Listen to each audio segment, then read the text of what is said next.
Hi ಗೆಳತಿಯರೇ, ಎಲ್ಲರಿಗೂ ನಮಸ್ಕಾರ. ಇವತ್ತು ನಾ ಮೈಕ್ರೋವೇವ್ ಓವನ್ ಒಳಗೆ ಪುದೀನ ಎಲೆಗಳನ್ನು ರೋಸ್ಟ್ ಮಾಡೋದು ಹೆಂಗೆ ಅಂತೇಳಿ ತೋರಿಸ್ಕೊಡ್ತೀನಿ. ಅಂದರೆ ಇವನ್ನ ಬಿಸಿಲಿದ್ರೆ ನಾವು ಬಿಸಿಲಾಗೂ ಒಣಗಿಸಿ ಪುಡಿ ಮಾಡಿ ಇಟ್ಕೋಬಹುದು. ಬಿಸಿಲಿಲ್ಲ ಅಂದ್ರೆ ಈ ಥರ ಮೈಕ್ರೋವೇವ್ನಾಗ 2 ನಿಮಿಷ ಮೈಕ್ರೋ ಮೋಡ್ನಾಗ ಇಟ್ಟರೆ ಸಾಕು, ಇವು ಎಲೆ ಎಲ್ಲ ಒಣಗಿ ಪೌಡ್ರ್ ಮಾಡಕ್ಕೆ ಬರ್ತಾವ. ಅದನ್ನ ಈಗ ಹೆಂಗೆ ಮಾಡೋದು ಅಂತ ಹೇಳಿ ತೋರಿಸ್ಕೊಡ್ತೀನಿ, ನೋಡ್ರಿ.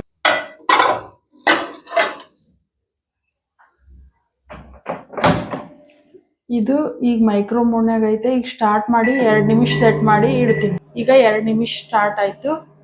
2 ನಿಮಿಷ ಆದ್ಮೇಲೆ ಅದನ್ನ ತೆಗೆದು ನೋಡೋಣ ಅವು ಎಲೆ ಹೆಂಗ ಒಣಗಿರ್ತಾವ ಅಂತ ಹೇಳಿ.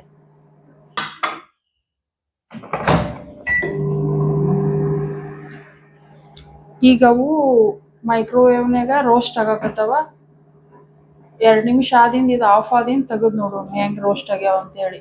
ನಾವು ಬಿಸಿಲಿದ್ರೆ ಬಿಸಿಲೊಳಗೂ ಒಣಗಿಸ್ಕೋಬಹುದು. ಬಿಸಿಲಿಲ್ಲ ಅಂದ್ರೆ ಈ ಥರ ಮೈಕ್ರೋವೇವ್ನಾಗ ಒಣಗಿಸ್ಕೊಳಕ್ಕೆ ಇದೊಂದು ಬೆಸ್ಟ್ ಆಪ್ಷನ್.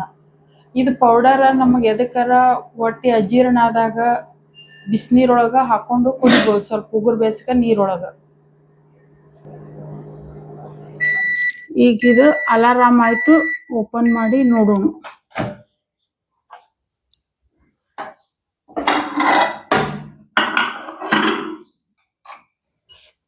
ಇವು ಸ್ವಲ್ಪ ಒಣಗ್ಯಾವ, ಇನ್ನೊಂದು ನಿಮಿಷ ಈಗ ಇಡ್ತೀನಿ.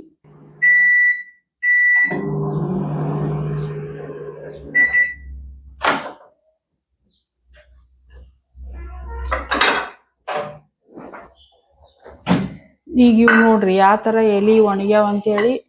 ಇವನ್ನ ನಾವು ಪೌಡರ್ ಮಾಡಿ ಇಟ್ಕೋಬಹುದು. ಈ ಥರ ನಾವು ಮೈಕ್ರೋವೇವ್ ಓವನ್ ಒಳಗೆ ಒಣಗಿಸಕ ಒಂದು ಬೆಸ್ಟ್ ಆಪ್ಷನ್ ಐತೆ. ಬಿಸಿಲಿದ್ರೆ ಬಿಸಿಲೊಳಗೂ ಒಣಗಿಸ್ಬೋದು. ಈ ಪೌಡರ ನಮ್ಗೆ ಎದಕ್ಕಾದ್ರೂ ಯೂಸ್ ಆಗ್ತೈತಿ.